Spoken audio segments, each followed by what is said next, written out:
Well, it's a bit of a toss the coin a little bit. It's the beauty, and one of the hard things about 2020 is you can make decisions really late. So I've got a bit of a plan, mainly for the first 6, and we see how that goes. And then after that, it's just a feel. I thought our spinners bowled really well tonight, so they bowled the majority of the overs through the middle there. And we've got obviously some outstanding death bowlers in Brett. Xavier bowled a couple of great overs at the death for us, and we had James Faulkner up our sleeves, who also is a great death bowler. So we've got plenty of options, which makes my job pretty easy. Andrew. Matt, you've had a pretty good season with the bat this summer. Do you feel as if you're batting at the moment better than you have ever in your career? Yeah, I definitely feel that my batting's come along in the last couple of seasons. Obviously, working pretty close with Greg Shipper back home, and things are starting to come along. So, especially in one-day cricket, I feel my form's pretty good in one-day cricket. Obviously, it's taken me a little bit more time to get used to 2020, but I feel like it's coming along now. Yeah. What's been the main difference in the last 2 years when you worked I on? think I've just got a lot more confidence in my game. Obviously, I feel like my game's at a level where I can compete definitely at the highest level. So I think it's just confidence in my cricket game. Yeah.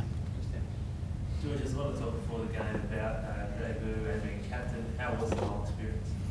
Oh, it was a great experience. It was the debut and captaincy thing didn't really come into my mind, because once you're out there playing, it doesn't matter if it's your first game or your 100th game. You've just got to concentrate, I guess. So it was huge honour and great to be able to get a win with it. It was all part of the whole night, I guess.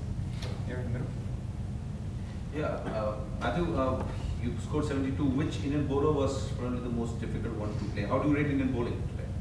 I thought all the spinners were really tough, to be honest.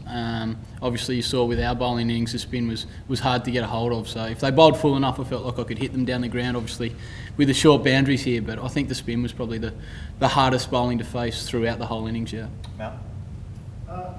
George, what was the feeling about you coming out of the fire when you had a couple of heavy hitters in the shed there at the end, in Marsh and in Christian?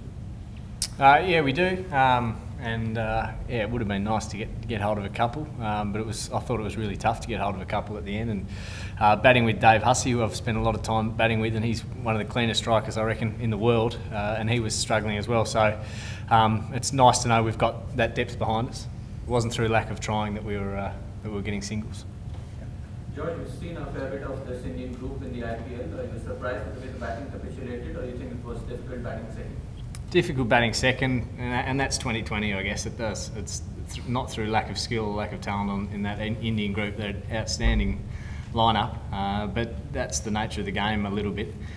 We took some early wickets, spinners bowled well, and the run rate climbs up. You have to keep going. So while that's great, the beauty of the game is that in 2 days' time they come out and they start afresh, and you've still got to try and get Virender Sehwag out again. So it's challenging. Daniel? George, you mentioned Dave Hussey before. How do you view him as a cricketer, as someone who keeps presenting and keeps getting picked in Australian limited overs squads, and obviously did some good stuff with the ball tonight? Yeah, well, as an all-round cricketer in the shorter format, I think he's outstanding, and you can add his fielding to that as well. One of the great things I think about our 2020 team, and he sums that up beautifully, is his consistency, and I think that's a really hard thing to get in 2020. And as we just said about the Indian batting, sometimes it just doesn't work. But Huss is someone who's as consistent as you get, I think, with the way he performs, the way he prepares. It's a great thing to watch and a great thing to have him in your team. Last one. Do you think it's been easier coming straight from Big Bash and going into 2020? Do you think it was easier to adapt to that rather than coming from like Shield Cricket or Priority Cup, because Big Bash has been on?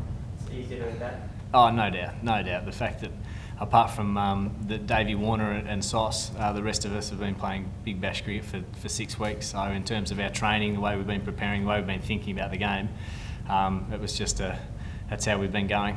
Someone like Davey Warner, it doesn't seem to matter. he's ready to go whatever the format. Very good. One last one.